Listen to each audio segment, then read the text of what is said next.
Welcome to TradeTheNBI.com. This is John. This report is for the 15th, so halfway through May. It's been nothing but straight up. Once we began right around the 4th for that fund money move, and you can see the date, the 4th there, and that's where it popped in. Not a coincidence that we get that kind of thing. It's been pretty strong overall. We had this slight dip the other day below the red line right here on the DOC, suggesting super bullish with shorts moving below, long-term buyers there. But there's a reversing at this particular point and forming quite a strong DOC spread. Now, for those who don't know what a DOC spread is, that is when we get the cyan popping above red, green moves below red. Now, in this particular case, you still have rising red pretty strong, but with the orange also rising, it poses some trouble. But we kind of could see a little bit of softening, and that usually happens after a little 5-day run. You get a little fill back in.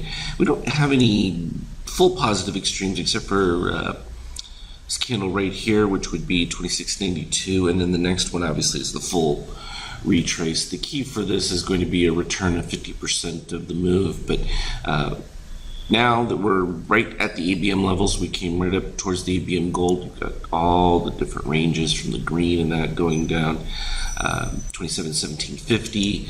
Again, makes it very easy to be short below certain key levels and then just to turn around if necessary on the long, and particularly since we were right at the magenta, the 30.25 there just a little bit ago, and dipped back below it. You can see a magenta candle forming us from the old DOC paint, which was an indication of this very kind of setup.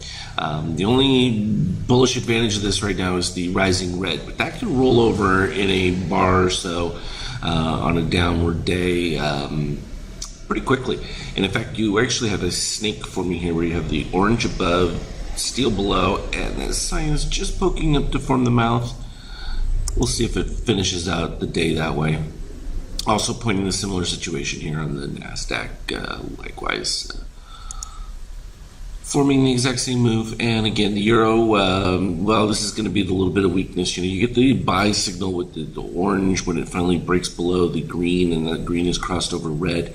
But that initial rise back up without momentum or without green carrying it forward, if that starts to fall, as soon as you get the first dip in the orange, would be a positive sign. But this can go straight back up to the top and continue to produce the softness, which would bring you right back to what we expect is a retrace of the lows anyway.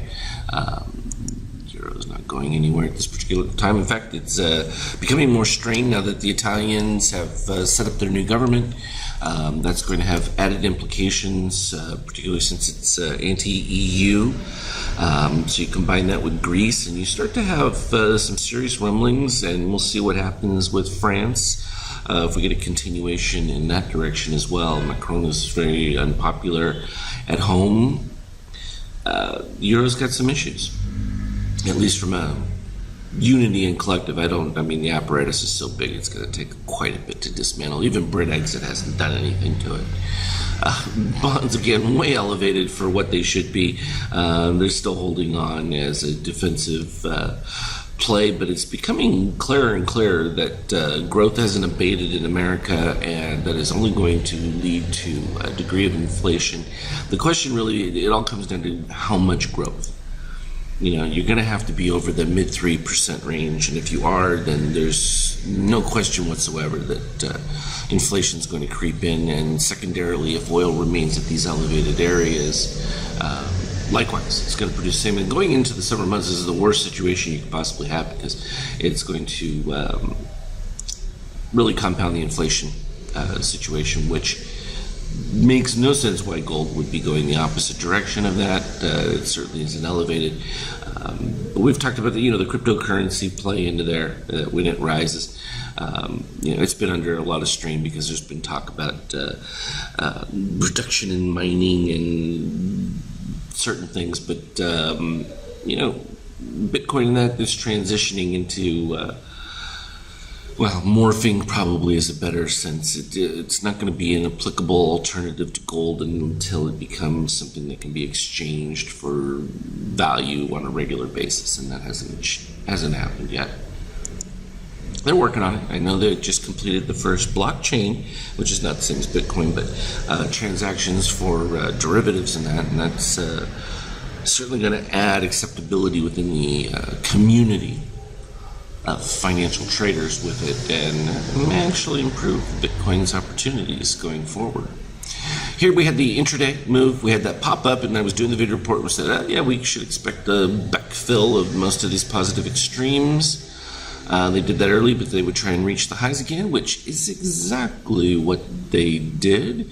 And once we get to the highs, that left only the dip right to here to fill back in the start of the positive extreme, and that started after this DOC spread right here. To me, it's always interesting to look at the variations and the relationships between how some of these DOC spreads work, and it's always interesting when I look at the moves of the steel in relation to them and how far they are from the red line. Really gives you an indication of their likely success. The further away they get, the harder it is for them to achieve it, particularly when they're under the negative 13, because that's equivalently coming from the top side. And usually those turn out to be bullish kind of pops, and it's exactly what happened in this particular case. You get that exact bullish move because you have the orange fading in this particular case with steel rising. And those are typically bullish setups, and that's exactly what it produced. Gave you the second setup, and now you get a little bit closer range, but steel going the wrong direction, because when the cyan is underneath, it forms just the opposite, and produced a little pop-up right there, but then got extremely overbought and did the exact same thing, pretty much right at the same price. This one proved to be a little bit more successful. What you look for is that steel crossing right across the red right here is the beginning of usually the last segment of the run, and then it's right there. The steel going above cyan usually kind of ends the trigger phase of it, which was right about there, right before the beginning decline, and so it started there, but interesting, when we got these dips below, you didn't get the corresponding turn down of the orange, not until all the way over here, which at that point, most of the decline had already been done before you're even getting the beginnings of a buy signal, but you're not getting a buy signal when you're falling like that and you have your extremes below the red line. And sure enough, it produced new lows that produced a little buy signal that right there, the first dip would be the inclination point for jumping in right about here, which turned out to be the low at that exact spot. And with the little bullish snake right here coming through.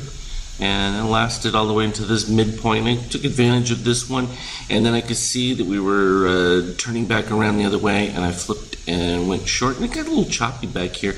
But right at the close of the bell, it was interesting. It came back and revisited exactly the lows. I happen to have my buy cover just slightly above the low, and sure enough, it didn't get filled on this one, but it came all the way down on that setup, and was able to take that one in a little bit later on.